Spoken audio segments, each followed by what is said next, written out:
चलिए, तो आज हम लोग को पढ़ना है टेस्ट क्रॉस। बिना टाइम वेस्ट करते हुए टेस्ट क्रॉस स्टार्ट करते हैं। एक्चुअली में टेस्ट क्रॉस कोई अलग तरह का क्रॉस नहीं है, हम लोग इसके बारे में लास्ट क्लास में पढ़ चुके हैं। टेस्ट क्रॉस एक ऐसा क्रॉस है जिसमें हम हेट्रोजाइगस को, मतलब F1 जनरेशन का जो प्रोडक्ट बना उसको उसके रिसेसिव पेरेंट से क्रॉस करते हैं। क्या करते हैं? F1 generation product is crossed with recessive parent. recessive की dominant, recessive parent, test cross का recessive parent होता है, ठीक है। अच्छा, इसका काम क्या है? इसका सबसे इंपॉर्टेंट फंक्शन है, इट हेल्प्स टू फाइंड। अच्छा मैं यानी कि कैपिटल टी स्मॉल टी को स्मॉल टी स्मॉल हाँ, आपका नोट्स में है कैपिटल टी और डैश देके स्मॉल टी लिखा हुआ है ना। कहाँ लिखा? ये दोनों है इधर लो। ये क्रॉस का सिंबल नहीं, ये क्रॉस का सिंबल है क्या? देखो तो नहीं, तो स्मॉल टी हाँ, तो ये क्रॉस का सिंबल है, ये क्रॉस का सिंबल है। ये क्रॉस दिखाई हुआ नहीं, कुछ और से लिखा हुआ है। बताता हूँ क्या है। देखो, it is used to find genotype of an individual. किसी इंडिविजुअल का जीनोटाइप को फाइंड करने में ये हेल्प करता है। कौन? Test cross. टेस्ट क्रॉस में करते क्या है? F1 जनरेशन के प्रोडक्ट को या F1 जनरेशन के प्रोडक्ट को अगर हम उसके पेरेंट से, रिसेसिव पेरेंट से क्रॉस किए तो क्या बनेगा? जो क्रॉस होगा उस क्रॉस का नाम होगा टेस्ट क्रॉस। करते क्या है, क्यों करते हैं? तो किसी इंडिविजुअल का जीनोटाइप को फाइंड करने के लिए इस क्रॉस को करते हैं, ठीक है। चलो अंजलि, अभी बताना, तुम्हारे पास एक ड्वार्फ प्लांट है, तुम इससे जीनोटाइप बता सकती हो? तय बात है, एक भी कैपिटल अगर आ जाएगा तो ये ड्वार्फ रहेगा क्या? तो मतलब अगर किसी का रिसेसिव फेनोटाइप दिख रहा है, मतलब दिखता है कि वो होमोजाइगस होगा और ये कंडीशन होगा, ठीक। लेकिन अभी तुम्हारे पास एक टॉल प्लांट है, जरा इसका जीनोटाइप बताओ। कैपिटल टी या स्मॉल। तो तुम बताइए, हम तो गेस कर रहे हो, तो तुमसे कोई भी हो सकता है ना।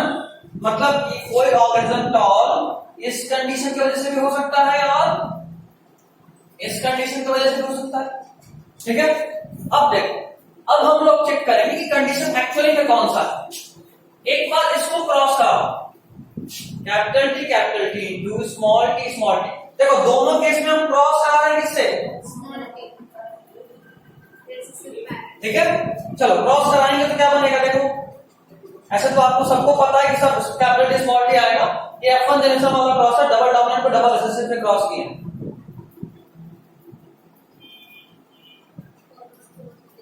एक क्रॉस होगा, सारा का सारा प्लांट कैसा दिख रहा है? ठीक। अच्छा, अगर ये वाला फेनोटाइप जीनोटाइप पता कौन है हमको नहीं पता, हम अगर क्रॉस किए, चुपचाप क्रॉस करने पे अगर सारा टॉल दिखा, क्योंकि हम ये नहीं कर रहे, हम क्या किए, उस प्लांट को पकड़े और उसको एक ड्वार्फ प्लांट के साथ क्रॉस कराया। अभी उसका जो प्रोडक्ट मिला वो सब का सब कैसा मिला? टॉल। तो यहाँ एक बात तो तय हो गया कि अगर सारा प्लांट टॉल ही आ रहा है तो तय बात है कि ये प्लांट डोमिनेट रहा होगा, डबल डोमिनेट, ठीक, तभी ये केस आ सकता है। अच्छा, अगर ऐसा कंडीशन हो तो क्या होगा? देखो जरा, फिर से क्रॉस इसी से किए हैं, एक तरफ ये और एक तरफ ये, इसको क्रॉस किए, इसके लिए लिखा ये और ये, और क्रॉस जिससे किया उसके लिए लिखा। देखो कैसा आ रहा है। इस क्रॉस का हम लोग बात किए थे लास्ट क्लास में, किया था ना, हेट्रोजाइगस को क्रॉस किए होमोजाइगस से, ऐसा आया रिजल्ट। अब देखो, अब इस रिजल्ट को देखने के बाद 50% आपको दिख रहा है डोमिनेंट और 50% रिसेसिव। मतलब एक बात तय है कि अब तुमको किसी प्लांट का अगर जीनोटाइप पता करना हो, तुम चुपचाप उसको उसके होमोजाइगस पेरेंट से क्रॉस कर दोगे। अगर सारा ऑफस्प्रिंग डोमिनेंट आया, हो सकता है कि वो डबल डोमिनेंट होमोजाइगस का। अगर 50-50 का केस आया, मतलब कि वो हेट्रोजाइगस का। तो क्या हम इस क्रॉस को करने के बाद अब हम कंफर्म नहीं होगा कि अगर मेरा ऑफस्प्रिंग ये आया मतलब उसका जीनोटाइप ये है, अगर उसका ऑफस्प्रिंग सारा का सारा टॉल है मतलब जीनोटाइप ये है, तो क्या हम इस टेस्ट क्रॉस को करने के बाद किसी इंडिविजुअल का जीनोटाइप बता सकते हैं, कंफर्म करके बता सकते हैं? समझ गए टेस्ट क्रॉस क्या? अभी ये भी समझ गए कि ये क्या लिखा था। चलो बाकी पॉइंट आप में लिखा हुआ है, it is a cross used to find the genotype of unknown individual. सही बात है, आपको नहीं पता है? ये वो साइड में क्या लिखा हुआ है? बैक क्रॉस वाला बताता हूँ जाओ। वो नहीं दिख रहा था क्या? अच्छा अभी पक्की लिखवा देता हूँ। ऐसे तो अब वो उतने काम का नहीं है, बट फिर भी क्योंकि इस साल कुछ एक्स्ट्रा पूछा है तो अगले साल के लिए थोड़ा थोड़ा डर हो गया है, तो ये इतना ही एक्स्ट्रा है जब पूछ सकता है, इसको बताएंगे।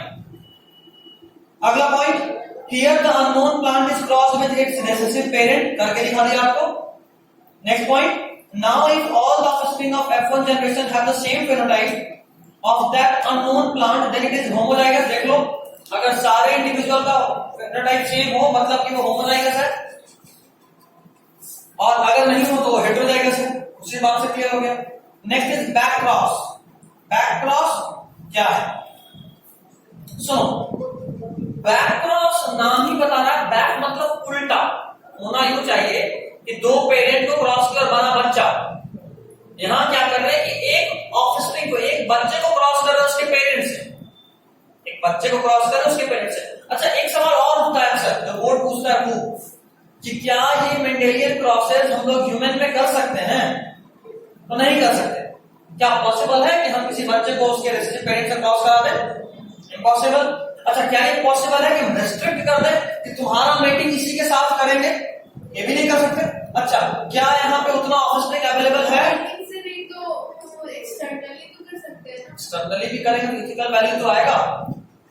जो बच्चा जन्म लेगा वो किसका बच्चा होगा? या तो बाप बेटे का या माँ बेटे का, तो ये भी इथिकल इश्यू है, नॉट पॉसिबल, नहीं कर सकते। इसीलिए यही सब इश्यूज आता है। इसलिए मेंडल का कोई भी एक्सपेरिमेंट हम एनिमल्स पे ह्यूमंस पे नहीं कर सकते, लेकिन मेंडेलियन जेनेटिक्स लागू तो हम पे भी होता है। और ये एक्सपेरिमेंट अगर प्रूफ नहीं कर सकते, इथिकल वैल्यूज है, सोशल वैल्यूज है हमारे, प्रूफ नहीं कर सकते, बट होता तो है।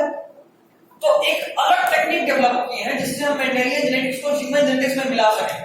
लास्ट टॉपिक इस चैप्टर का उसी को पढ़ना है, पेडिग्री एनालिसिस। शायद नाम सुने होंगे, नहीं सुने, अगर किताब पढ़ने नहीं, कोई बात नहीं, पेडिग्री एनालिसिस लास्ट टॉपिक पढ़ना है। तो बैक क्रॉस का सिंपल मतलब कि जब भी किसी बच्चे को, जब भी किसी F1 जनरेशन को उसके पेरेंट के साथ क्रॉस करते हैं तो उसको क्या बोलते हैं? Back cross. Back cross, back cross. Test cross में फिक्स है रिसेसिव पेरेंट, तब टेस्ट क्रॉस। हम क्या बोले? किसी भी पेरेंट ऑफस्प्रिंग को उसके पेरेंट के साथ क्रॉस किए तो क्या बोले? Back cross. Back cross. अच्छा यानी कैपिटल टी वाला तो ये वाला बैक क्रॉस, ये टेस्ट क्रॉस नहीं है। टेस्ट क्रॉस किसको बोलेंगे एग्जैक्टली? मेरे कहने का मतलब नहीं, टेस्ट क्रॉस दोनों ही है ना, दोनों को क्रॉस तो किससे किए हैं? स्मॉल टी से, मतलब रिसेसिव पेरेंट्स है, टेस्ट क्रॉस है। पॉइंट इज कि आप अगर रिसेसिव पेरेंट से क्रॉस कर रहे हैं तो टेस्ट क्रॉस, अगर आप किसी ऑफस्प्रिंग को उसके डोमिनेंट पेरेंट से क्रॉस करें तो उसको बोलते हैं आउट क्रॉस। क्या बोलते हैं? Out cross. देखो ऊपर में जो तुम नहीं लिखी हो वहां मैं ऐसे लिखे थे, देखो बैक क्रॉस दो टाइप का, लिखिए भैया, मेल पेरेंट का फीमेल पेरेंट। हाँ, मेल पेरेंट, मेल पेरेंट और फीमेल पेरेंट है ना, उसको थोड़ा और अच्छे से कर देते हैं। मेल पेरेंट फीमेल पेरेंट का उसके डोमिनेंट पेरेंट।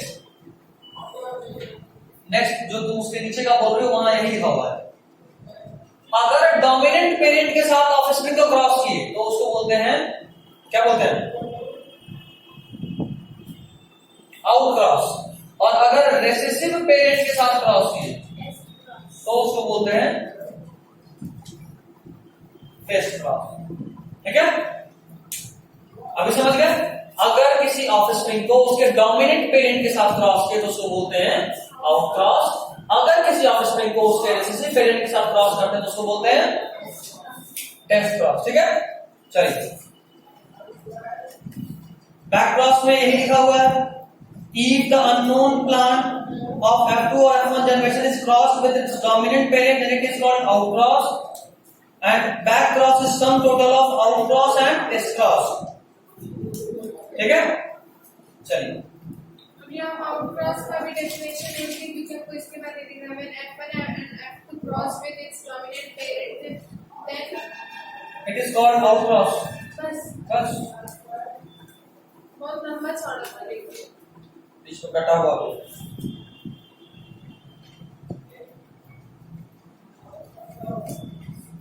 फिर लॉज ऑफ मैप डोमिनेंस। एक और क्रॉस होता है रेसिप्रोकल क्रॉस, जो आप लोगों को नहीं पता है, मैंने उस वक्त बताया, बट अभी सुनो। रेसिप्रोकल क्रॉस में क्या करते हैं कि किसी क्यों ये हुआ है? नहीं, पहले भी था, हम लोग पढ़े थे, बट पहले भी उतना एक्स्ट्रा नहीं पूछता था। रेसिप्रोकल क्रॉस स्टार्ट दिए, बट अब सुन लो, बस शायद पूछ दे तो दिमाग में रहेगा कुछ ऐसा बोले थे। तो अफसोस होगा। हाँ, जरूरी अफसोस भी होना चाहिए। जिसकी जिंदगी में अफसोस नहीं मतलब कोई काम काज में नहीं। अफसोस नहीं होना चाहिए, आप लिखवा दीजिए। अच्छा लिखवाएं। सुनो, रेसिप्रोकल क्रॉस उस क्रॉस को बोलते हैं जब आप एक ऑफस्प्रिंग को पहले उसके डोमिनेंट पेरेंट से क्रॉस किए और उसके बाद उसको उसके रिसेसिव पेरेंट से भी क्रॉस किए के करके। ठीक है, एक बार डोमिनेंट मेल को लिए थे, अगली बार डोमिनेंट फीमेल को लिए, टोटल 4 क्रॉस करते हैं। क्या किए? तो मान लो ये डोमिनेंट ये रिसेसिव और ये रहा ऑफस्प्रिंग। इसको क्या हो गया?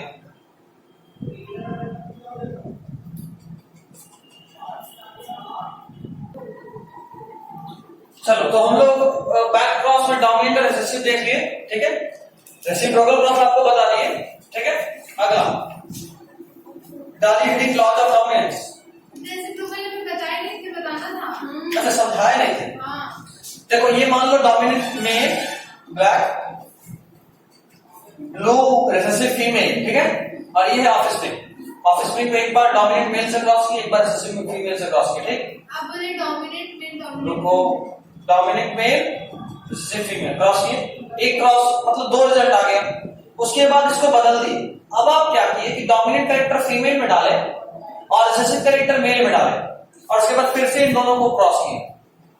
आप ये देखना चाहते हैं कि कहीं डोमिनेंट या रिसेसिव कैरेक्टर किसी स्पेशल सेक्स के साथ लिंक्ड तो नहीं है। मतलब ये, जैसे मान लो अभी कोई हमको और किसी फीमेल को कंपेयर करेगा तो लगेगा मेरे में बियर्ड है और यहाँ फीमेल में बियर्ड नहीं है, तो नॉर्मली क्या लगेगा कि कोई कैरेक्टर हम में दिख रहा है उसमें नहीं दिख रहा, तो हो सकता है ऐसा हो कि हम डोमिनेंट हो और वो रिसेसिव हो। ठीक, बट अगर हम इसको जस्ट ऑपोजिट कर दें, मतलब बाकी सारा कैरेक्टर वाले किसी डोमिनेंट फीमेल को ले आए और बाकी सारे कैरेक्टर वाले किसी रिसेसिव मेल को ले आए, उसके बाद भी जब क्रॉस करेंगे तो क्या कभी भी किसी भी हालत में बियर्ड किसी फीमेल में आएगा? नहीं। तो इससे एक बात तो तय हो जाएगा ना कि बियर्ड वाला केस डोमिनेंट या रिसेसिव का नहीं था, ये एक सेक्स के साथ लिंक्ड केस था, तो जब होगा तो मेल में होगा, चाहे डोमिनेंट या रिसेसिव। ठीक, रेसिप्रोकल क्रॉस से यही देखते हैं, जब आप मेल और फीमेल को एक्सचेंज करते हो डोमिनेंट और रिसेसिव में, तो आप ये देख रहे होते हो असल में कि क्या कोई कैरेक्टर किसी स्पेशल सेक्स के साथ लिंक्ड है क्या, ऐसा कुछ। ठीक है, चलिए अब लॉ ऑफ डोमिनेंस आपके पास लिखा हुआ है, law of dominance, law of segregation और लॉ ऑफ इंडिपेंडेंट असॉर्टमेंट, तीनों ही। प्रोजेनी ऑफस्प्रिंग को बोलते हैं, मेल फीमेल कुछ भी हो सकता है। प्रोजेनी नॉर्मल वर्ड का मतलब बता रहा है। अच्छा भाई, जैसे हम लोग से जेंडर डिसाइड हो जाता है हाँ, आने के बाद, तो सीट भी नहीं होता है होता है, बिल्कुल होता है। वैसे जेंडर का डिसीजन, सेक्स का डिटर्मिनेशन बहुत तरीके से होता है। हम लोग ये भी इस चैप्टर में पढ़ेंगे आगे में, सेक्स डिटर्मिनेशन का बहुत टाइप है। जैसे हम लोग ह्यूमन मेल हेटेरोगैमेटी है, मेल में XY, फीमेल XX, मतलब मेल में सेक्स को मतलब 2 तरह का, फीमेल में 1 तरह का। बर्ड्स के केस में उल्टा होता है, वहां फीमेल हेटेरोगैमेटी होती है, मेल होमोगैमेटिक होता है। मतलब बर्ड के केस में बच्चे का सेक्स को फीमेल डिसाइड करती है। क्रोमोसोम का अलग होगा ना, मतलब जो भी जब वहां आएंगे तो पढ़ेंगे, टॉपिक ही पढ़ना डिटेल लोग, बहुत तरीके का पढ़ना है, टोटल 5-6 तरीका। अब देखो law of dominance. Law of dominance क्या बोलता है कि जब भी कोई 2 तरह का हेटेरोगैमेट होगा या 2 तरह का कैरेक्टर होगा, तो दोनों में से कोई एक कैरेक्टर दूसरे वाले पे डोमिनेट कर जाएगा। हेटेरोजाइगस कंडीशन में जब 2 हेटेरोजाइगस का मतलब होगा कि 2 अलग अलग अलील तो अगर दो अलग अलग तरह का अलील एक साथ हो तो उन दोनों में से कोई एक दूसरे वाले पे हावी हो जाता है और दूसरा वाला कब जाता है। जैसे मान लो अगर condition capital T small T का है, अगर ऐसा कंडीशन है तो ये कैपिटल टी स्मॉल टी पे हावी हो जाएगा, होगा ना। तो जब हेटेरो जाएगा इस कंडीशन में, जो अलील दूसरे वाले पे हावी होता है उसको बोलते हैं डोमिनेंट।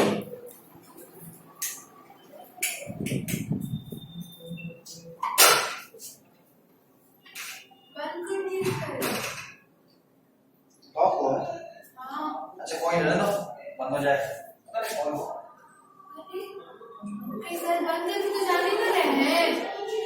चलो तो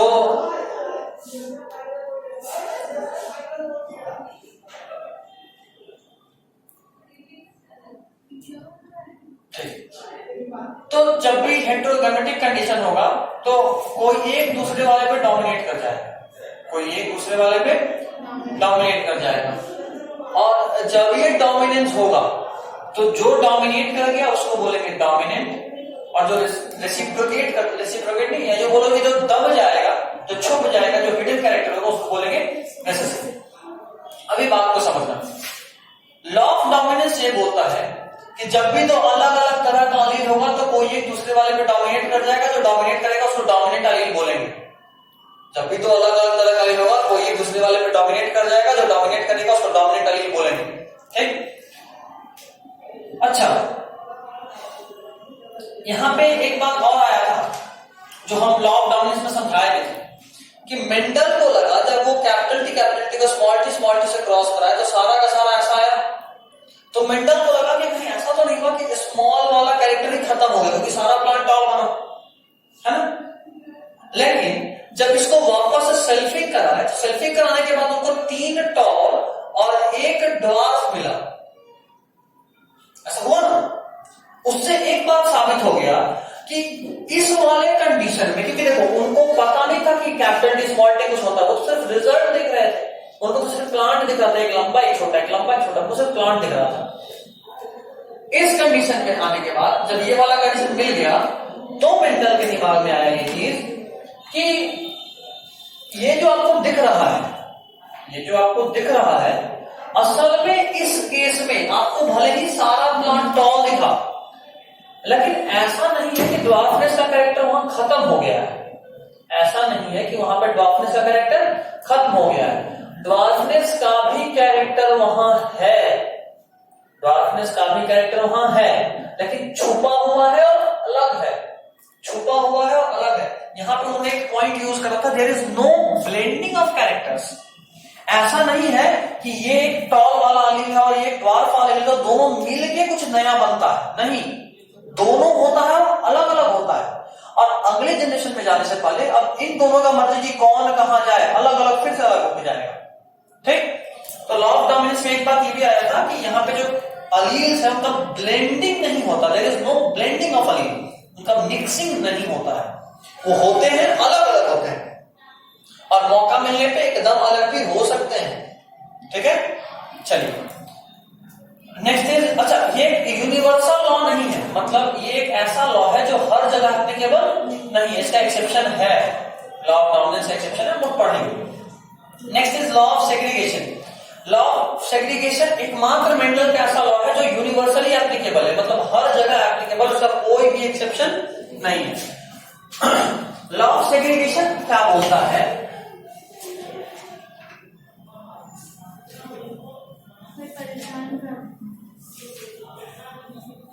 नहीं कोई टकटकाने में बंद हो गया होगा।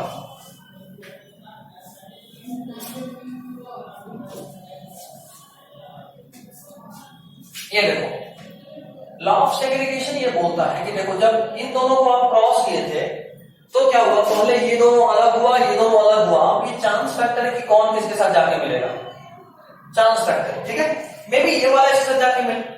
तो लॉ ऑफ सेग्रीगेशन ये बोलता है कि ये और ये जब भी गैमेट बनेगा तो एकदम अलग हो जाएगा, किसी पे किसी का कोई असर नहीं। देखो अब मान लो इसको फिर से क्रॉस किए तो ऐसा नहीं है कि अब ये दोनों जुड़ गया, नहीं, ये दोनों फिर से अलग होगा, मे बी ये वाला इसके साथ जाके मिले तो ये बनेगा। तो अगर ये बन रहा है मतलब है कि ये दोनों एकदम अलग हो रहा है, अलग नहीं होता तो क्या है, कभी ऐसा बनता, इसके साथ यही रहता, इसके साथ यही रहता, तो कभी नहीं बनता। लॉ ऑफ सेग्रीगेशन यही बोलता है कि जब भी गैमेट बनता है तो सारे अलील अलग अलग हो जाते हैं, और ये हमेशा होता है, इसका कोई भी एक्सेप्शन नहीं। आपके लिए इंपॉर्टेंट है ये, तुम्हारे लिए भी विचार कि कौन सा लॉ यूनिवर्सली एप्लीकेबल है, कौन सा लॉ का कोई भी एक्सेप्शन नहीं है। तो कौन सा? Law of segregation. तीसरा है law of independent assortment. Independent assortment क्या बोलता है कि कोई भी लॉ, मतलब कोई भी इंडिपेंडेंट असॉर्टमेंट उसी के बाद है, उसके ठीक ऊपर क्या लिखा हुआ है? बुक में भी लॉ ऑफ इंडिपेंडेंट असॉर्टमेंट नहीं लिखा है? It is proof to in hybrid cross here all the characters segregate independently of each other. Law of independent assortment बिल्कुल है, पढ़ना ही कंफर्म। देखो मान लो ऐसा कंडीशन है, अभी तक हम लोग पढ़ रहे थे कि किसी एक जीन का दोनों अलील इंडिपेंडेंट अलग होने के लिए, ठीक। अभी लॉ ऑफ इंडिपेंडेंट असॉर्टमेंट क्या बोलता है कि एक जीन का अलील किसी दूसरे, यहां पढ़े थे एक जीन का अलील आपस में इंडिपेंडेंट है, यहां पढ़ रहे एक जीन का अलील किसी दूसरे जीन के अलील से भी इंडिपेंडेंट है। मतलब आर वाला जीन क्या, ये वाला अलील को कोई फर्क नहीं पड़ता कि ये वाला कहां जा रहा है, ये वाला कहां जा रहा है, ठीक। लॉ ऑफ सेग्रीगेशन क्या बोला था? एक जीन का अलील आपस में फ्री है। लॉ ऑफ इंडिपेंडेंट असॉर्टमेंट क्या बोल रहा है? एक जीन का अलील किसी दूसरे जीन के अलील से इंडिपेंडेंट है, किसी दूसरे जीन के अलील से, आपस में नहीं, ठीक। और इसका भी एक्सेप्शन है, इसका जो एक्सेप्शन उसका नाम है लिंकेज। इसका जो एक्सेप्शन उसका नाम है लिंकेज। तो लिंकेज होता है और लिंकेज होने की वजह से law of independent assortment fail करता है। और कौन सा लिंकेज है? अगर उसको बॉन्ड बोलना, ग्लाइकोसिडिक बॉन्ड। खैर नेक्स्ट इज इनकम्प्लीट डोमिनेंस। अब हम लोग मेंडलिज्म खत्म कर चुके हैं, अब हम लोग इंटर कर रहे हैं पोस्ट मेंडेलियन इरा। इनकम्प्लीट डोमिनेंस, हाँ नहीं वो खत्म। अब इनकम्प्लीट डोमिनेंस से हम लोग उसका आगे का पार्ट देखना शुरू किए, मेंडलिज्म खत्म हो गया।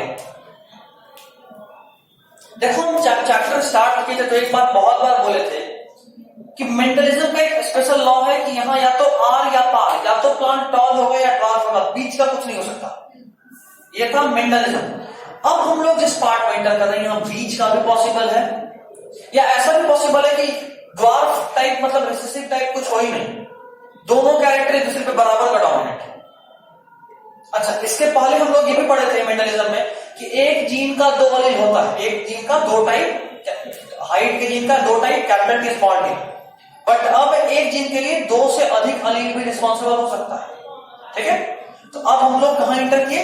पोस्ट मेंडेलियन इरा। सबसे पहला इसमें इनकम्प्लीट डोमिनेंस।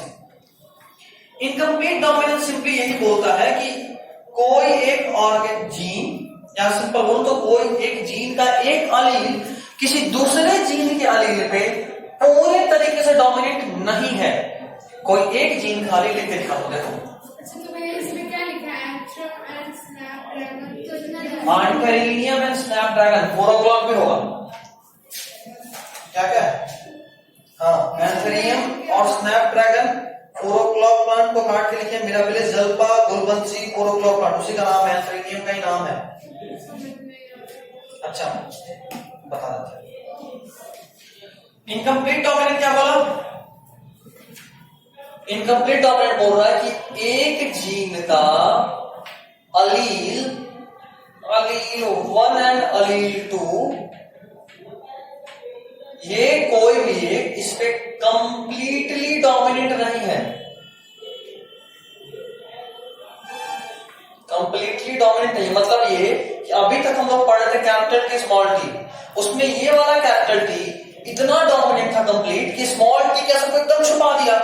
मतलब प्लांट ऐसा हो या ऐसा हो, बात बराबर ही कर दिया, ये वाला एलील होने की वजह से प्लांट को पूरे तरीके से टॉल बना दिया। ठीक, इनकम्प्लीट डोमिनेंस में क्या होता, अगर ये इनकम्प्लीट होता तो ये है नहीं, अब एग्जांपल देके बता रहा हूं,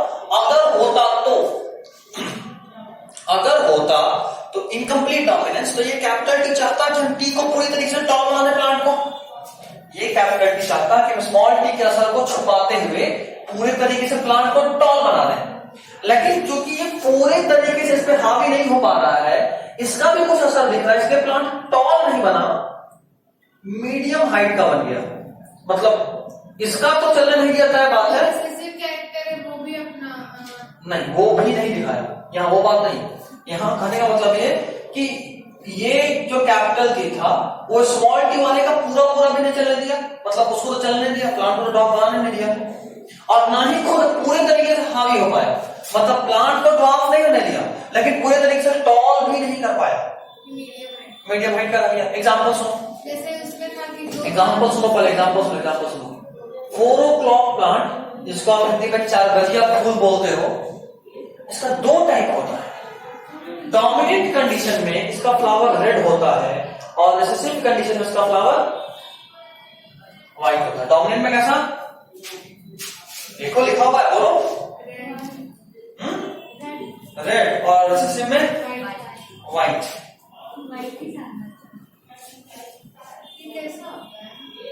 छोटा छोटा सा फूल होता है, इतना बड़ा तो प्लांट ही होता है, इतनी सा छोटा सा पिंक रेड व्हाइट ऐसा कैसा फूल होता है, था ना, अच्छी बात है। इसको दे देना, और ये काम तो 10 बजे या 4 बजे बहुत तरह का फूल होता है, इसका टाइम फिक्स होता है। 4 बजे मतलब सच में 4 बजे खिलेगा, 10 बजे मतलब 10 बजे खिलेगा। हाँ, मेरे यहाँ बहुत है घर पे, बहुत, यहाँ वाला नहीं, यहाँ मेरा घर थोड़ा ना, यहाँ मेरा घर बहुत, मतलब वहां तो गार्डन ही है मेरा बड़ा सा। खैर, अपने रोल के हिसाब से ये वाला डोमिनेट समझ में आ रहा है। अच्छा, लाल और उजला में बात करें तो कौन सा नाम डोमिनेट कर जाएगा, लाल, तो इस जीन का नाम इसी नाम पे कैपिटल में और इसका स्मॉल में, ठीक, अभी ठीक है। अब इसको क्रॉस करके देखते हैं। देखो, अगर हम आर को स्मॉल आर से क्रॉस करेंगे तो जैसे आपको सबको पता है क्या बनेगा,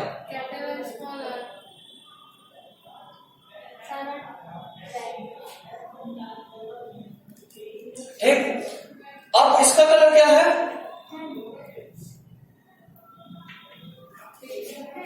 पिंक। मतलब ये कि क्या ये जब दोनों का जीन मिला तो क्या ये कैपिटल और स्मॉल आर का चलने दिया, नहीं, मतलब व्हाइट तो होने दिया फ्लावर को। अच्छा, क्या ये कैपिटल आर इसको पूरी तरीके से छुपा पाया, क्या पूरी तरीके से फ्लावर को रेड कर पाया, नहीं, मतलब ना तो इसका चलने दिया ना अपना खुद चला पाया पूरी तरीके से, तो डोमिनेट तो कर रहा लेकिन इनकम्प्लीटली पिंक कर दिया, असर तो दिखाई दिया ना, अपना असर तो दिखा दिया लेकिन पूरी तरीके से नहीं दिखा पाया, ठीक है। अच्छा, अब इसको वापस सेल्फिंग करेंगे तो क्या बनेगा, देखो ये केस इंपॉर्टेंट है, क्यों इंपॉर्टेंट है बताता हूं। Capital R capital R capital R small R capital R small R, एक बना रेड, 2 बना पिंक और 1 बना व्हाइट। अच्छे से लिखो तो ऐसे लिखूंगा, टोटल 4 में से 1 रेड बना, 4 से 2 पिंक बना, 4 में से 1 व्हाइट बना, ठीक। ये क्या रेशियो है, फेनोटाइपिक या जीनोटाइपिक, फेनोटाइपिक जो दिखता है उसको बोलते हैं। अच्छा, जीनोटाइपिक रेशियो बताओ तो, 1:2:1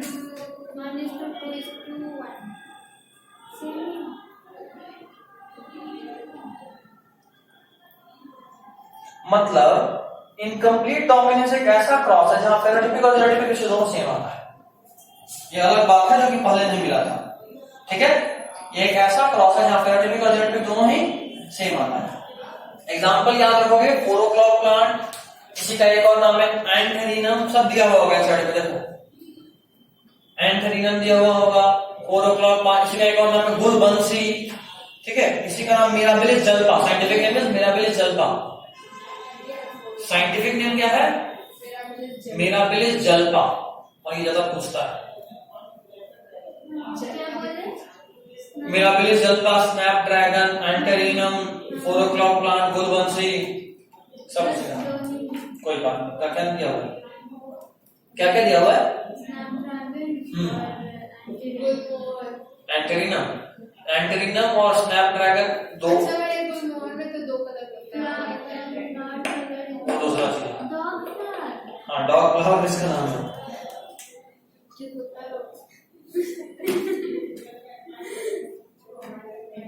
चीज समझ के नहीं समझे ये बताओ। इनकम्प्लीट डोमिनेंस समझ में आया? नेक्स्ट इज को डोमिनेंस। देखो पहली बार मेंडल से एक्सेप्शन मिला है, वहां पे था या तो आर या पार, यहाँ पीछे पे कुछ है ना, तो इधर पे लॉ ऑफ डोमिनेंस फेल हुआ नहीं हुआ? लॉ ऑफ डोमिनेंस यहीं पे फेल हो गया, ठीक, इसलिए बोला उसका एक्सेप्शन है। अब लिंकेज भी जब पढ़ाऊंगा तो पता चल जाएगा कि एक्सेप्शन इंडिपेंडेंट असॉर्टमेंट का कैसे है। अगला इज को डोमिनेंस। पिछले वाले केस में पहला वाला दूसरे पे पूरे तरीके से डोमिनेट नहीं कर पा रहा था, दूसरा वाला रिसेसिव है, सही बात है, लेकिन पहला वाला भी पूरे तरीके से डोमिनेट नहीं। दूसरा केस इज ऑफ को डोमिनेंस। को डोमिनेंस में दोनों एक दूसरे पे बराबरी का डोमिनेट करता है। को फॉर काउ, COW को मतलब काउ एंड CO को, तो को डोमिनेंस का सबसे अच्छा एग्जांपल है cow. Skin colour of cattle, मतलब तुम पूरे तरीके से उजली गाय को क्रॉस करोगे पूरे तरीके से काले बैल के साथ, ठीक है, तो जो बछड़ा जन्मेगा वो कैसा होगा? Black and white. मतलब उसके स्किन पे ऐसा नहीं होगा कि ब्लैक और व्हाइट मिलके ग्रे टाइप का कुछ बन गया, ये नहीं होगा। कहीं पे ब्लैक, कहीं पे व्हाइट, कहीं पे ब्लैक, कहीं पे व्हाइट, स्पॉटेड हो जाएगा वो, होगा ऐसा। मतलब कि ऐसा नहीं कि इन दोनों में से कोई एक रिसेसिव है, रिसेसिव होता तो उसका कैरेक्टर नहीं दिखता है ना। जैसे यहाँ पे रेड का तो असर दिख रहा है, लेकिन क्या व्हाइट का असर दिख रहा है पिंक में? नहीं। तो अगर काऊ का कलर ग्रे होता तो हमको समझ में आता कि अच्छा जो ब्लैक वाला है वो व्हाइट वाले पे पूरी तरीके से डोमिनेट नहीं कर पाया, ये होता। लेकिन क्या यहाँ ऐसा बात है? नहीं। यहाँ पे कहीं पे ब्लैक कहीं पे व्हाइट, मतलब दोनों का असर दिख रहा है, दोनों का असर दिख रहा है, किसी का असर छुपा क्या नहीं। चलिए तो एग्जांपल इसमें याद रखिएगा काऊ, और एक और एग्जांपल आगे देंगे ह्यूमन ब्लड ग्रुप। तो वो तो ना ह्यूमन ब्लड ग्रुप अभी तो बोल दिया। ह्यूमन ब्लड ग्रुप एक्चुअली में 3 चीज का एग्जांपल है, 3 चीज का बताऊंगा क्या। यहाँ पे भी अच्छा इसको नहीं हटा रहा हूं क्योंकि ये सेम ही आएगा, इसको क्यों हटा रहा हूं, हटाओ।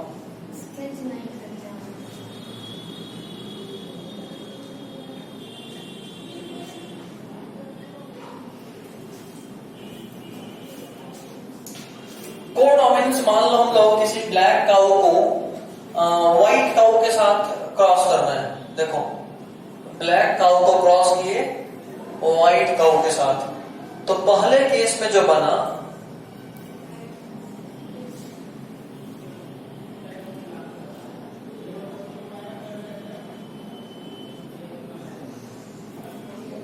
ये सब जो काऊ हो कैसी है? स्पॉटेड, ब्लैक एंड व्हाइट नहीं बोले, स्पॉटेड बोले, है ना, स्पॉटेड है। तो यहाँ पे no dominant and no recessive वाला रिलेशन होता है, ठीक है, कोई डोमिनेंट नहीं कोई रिसेसिव नहीं, दोनों बराबरी का डोमिनेंट है। तो भैया व्हाइट के लिए तो WWE क्योंकि स्मॉल भी स्मॉल में ना करना था, नहीं ना, दोनों डोमिनेंट है, कोई रिसेसिव होता तो ना स्मॉल भी कर दिया, स्मॉल भी कर दिया। एक काऊ पूरा ब्लैक है और इसमें थोड़ा थोड़ा डॉट है तो भी डोमिनेट हो गया। हाँ बिल्कुल, तो व्हाइट कलर दिख रहा है, मतलब कि व्हाइट को पूरे तरीके से ब्लैक क्या छुपा पाया नहीं, तो डोमिनेंट है। रिसेसिव हो तो बिल्कुल नहीं दिखता। क्या तुमको टॉल प्लांट में ऐसा दिखता है कि कोई एक ऐसा प्लांट होगा जो थोड़ा सा छोटा हो जाएगा? नहीं, समझे बात? अच्छा इसको सेल्फिंग करेंगे तो फिर से क्या मिलेगा? देखो जरा यही वाला तो केस मिलेगा, इतना क्यों करना? BW into BW black and white same BB black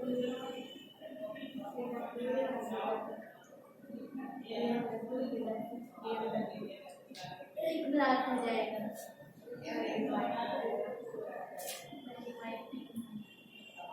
आप गलत कर दिए भैया। ये देखो कंप्लीटली ब्लैक, कंप्लीटली व्हाइट और ये दोनों स्पॉटेड। अरे हम कंप्लीटली व्हाइट आज तक देखे नहीं, कितना क्यूट लगता है। अलग पागल हो तुम, हम तो बहुत कॉमन है पूरी उजली का है। हम बस फोटो में देखते फोटो में तो बहुत मिलेगा, कान लेते हैं। वो भी और नंदी है। तो 1 out of 4 black, 2 out of 4 अच्छा अब व्हाइट ही होती है, इतना क्यों समझती हो? ब्लैक मतलब बैड। अच्छा ऐसा ना ना ना, अच्छा वो ये बोल दी, अबे जान ले गलत समझती थी। कलर से जेंडर कभी फिक्स नहीं होता। पहले तक, उसके बाद पता चल गया। अच्छा मतलब किसी और में बड़ों बन चुकी हो? नहीं, अच्छा ठीक है, मतलब खुद ही दिख गया तो कैसे पता चला? बता दिया मतलब। हाँ एक बार। हाँ तो बोलो सीधा सीधा एक बार और बुड़बक बने हैं। खैर फेनोटाइप तो सॉरी जेनोटाइप कैसा दिख रहा है? अच्छा भाई जो भैंस होती है बफेलो, तो फीमेल होती है कि मेल? दोनों मतलब ब्लैक ही होती है, मेल भी ब्लैक ही होता है फीमेल भी। मुझे लगता है काऊ और बफेलो से काऊ उसको बैल बोलते हैं मेरे वाले। उसको भैंसा बोलते हैं, भैंस वो बफेलो का ब्रीड है। और बुल बुल काऊ का ब्रीड है। ऑक्स ऑक्स और बुल, हाँ दो बहुत टेंशन है। देखो कई बार हम लोग जब बैल पालते हैं ना, जो मेल होता है, जाहिर सी बात है एग्रेशन एक ऐसा कैरेक्टर जो मेल के साथ जुड़ा हुआ है, ठीक है।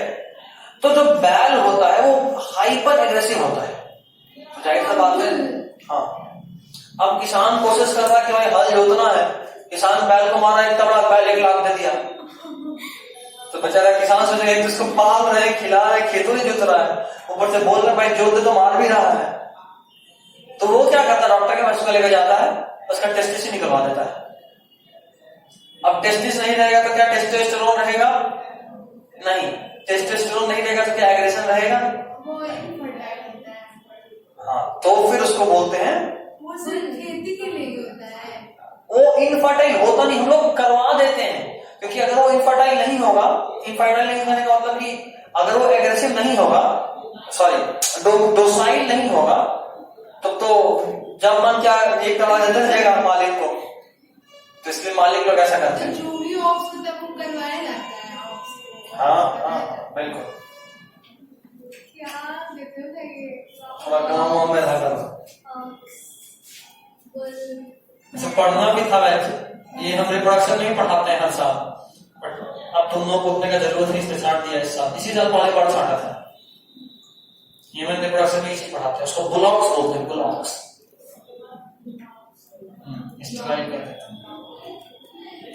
खैर इस केस में एक ब्लैक, 2 स्पॉटेड और एक व्हाइट, वहां बस यहाँ पे भी जेनोटाइप और फेनोटाइप सेम है।